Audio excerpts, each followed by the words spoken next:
Hello and welcome to Vienna. Today we're attending the United Nations Development Organization conference in Vienna. Matters of importance to Africa are being discussed here. Climate change, agricultural development. Why don't we go inside and speak to those who are in charge, who are making the big decisions that affects all of us in Africa. Come inside with me. Economic boom are unlikely to be achieved again in the near future. In this context, the fourth United Nations Conference on the least developed countries that took place in Istanbul in May. My office to fully mobilize and coordinate all parts of the United Nations system, Advocating a greater recognition of energy in the context of development policy and cooperation. Energy and development is also one of the thematic focus areas of our development cooperation with UNIDO. Programs in Sub-Saharan Africa, Central America, and the Pacific and Southern Asian regions aim at the development of renewable sources of energy in order to increase access to clean energy for productive uses. We strongly support the initiative for universal access to energy by 2030. This is why Austria, together with UNIDO and the Institute for National Applied follow-up and monitoring and reviews of the Istanbul Program of Action. The Private Sector Steering Committee evaluation by 2020. Let us work together to achieve this goal. Hello and welcome. Today we have the privilege of speaking to Mrs. Ba, the Minister for Industry and SME in Guinea. Hello Minister and welcome. Hello, thank you. Thank you so much for giving us your time today. I know it's been very busy at the conference. How are you finding it? Well, it's pretty interesting because each time you go to conferences hosted by UNIDO, you learn a lot. You go back home with excellent thoughts, and then it is my turn to go back and try to concretize these, to make them concrete. Yes. Okay. Now, before we go into UNIDO and the conference, I'd like to ask you a little bit about your background, because I know that you worked with the U.S. African Development Foundation. That's right. Can you tell us a little bit about what that was and what you did? Yes, indeed. I have worked actually for 33 years for the U.S. government. I worked for USAID for about 8 years, and then I moved on to the United States African Development Foundation, which is a foundation established by the United States Congress in 1978. In 1980, the legislation was passed and it became operational in 1984. Myself, I started there in 1988, and I was regional director for several African countries. At one point, I had oversight over 26 countries.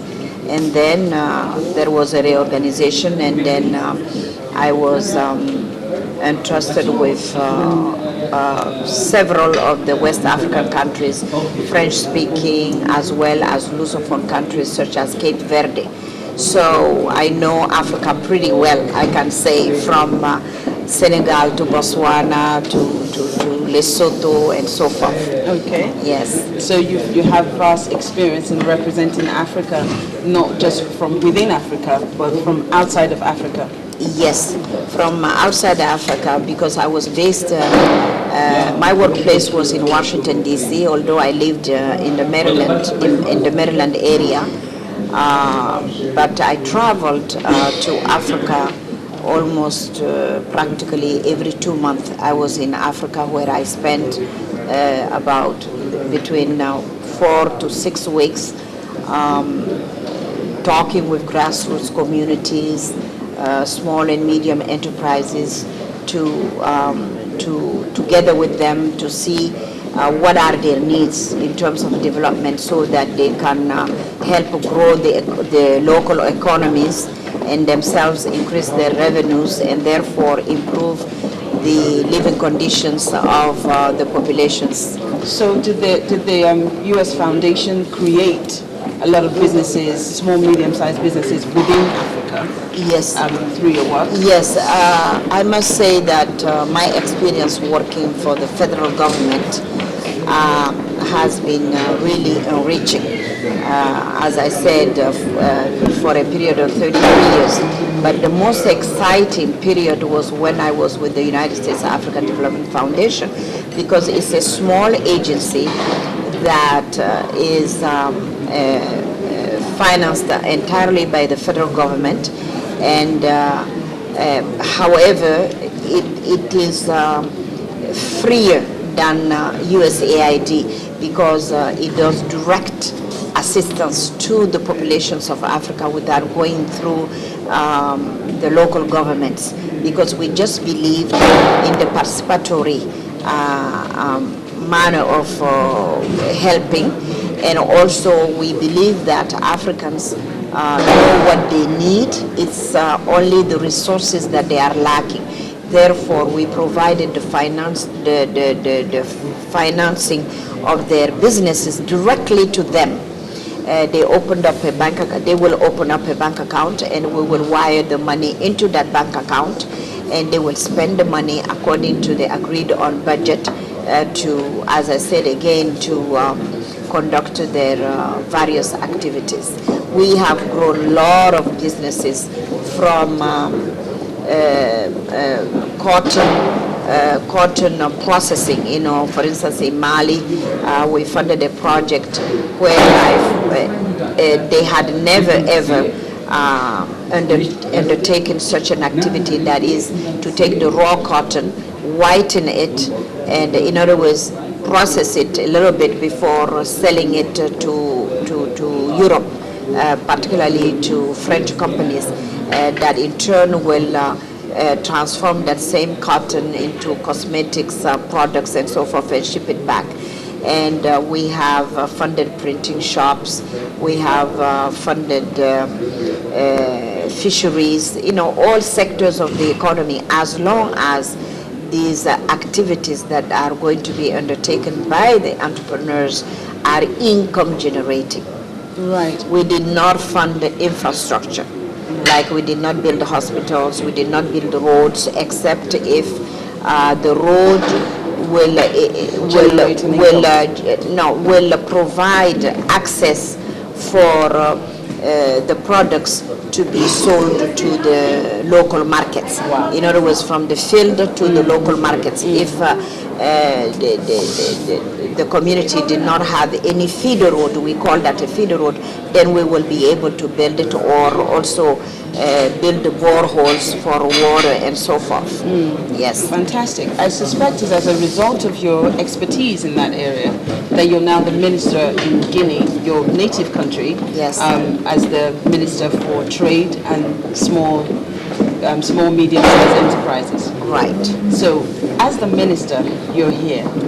Now, the buzzword around here, as I continue to say and as I've learned, the new industrial revolution. Now, you presented a paper yesterday on this new industrial revolution, and in your opinion, you believe that Africa needs to begin to create better international dialogue. Yes. Tell me a little bit about that, because I'm thinking that by now we already have international dialogue. Does it not? Yeah, we do have international dialogue, but this dialogue is not exactly the way it should be.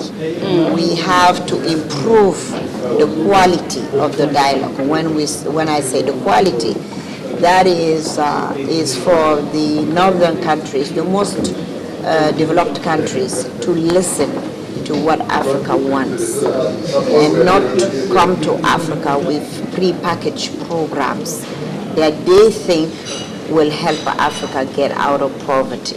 I think it's for them to bring their new technologies that they have developed, their know-how in other areas, to come to Africa, sit around the table with African governments and private sector together and say, hey, look, this is what I have, what do you think about it, what are your needs? And together then prepare a program, a development program together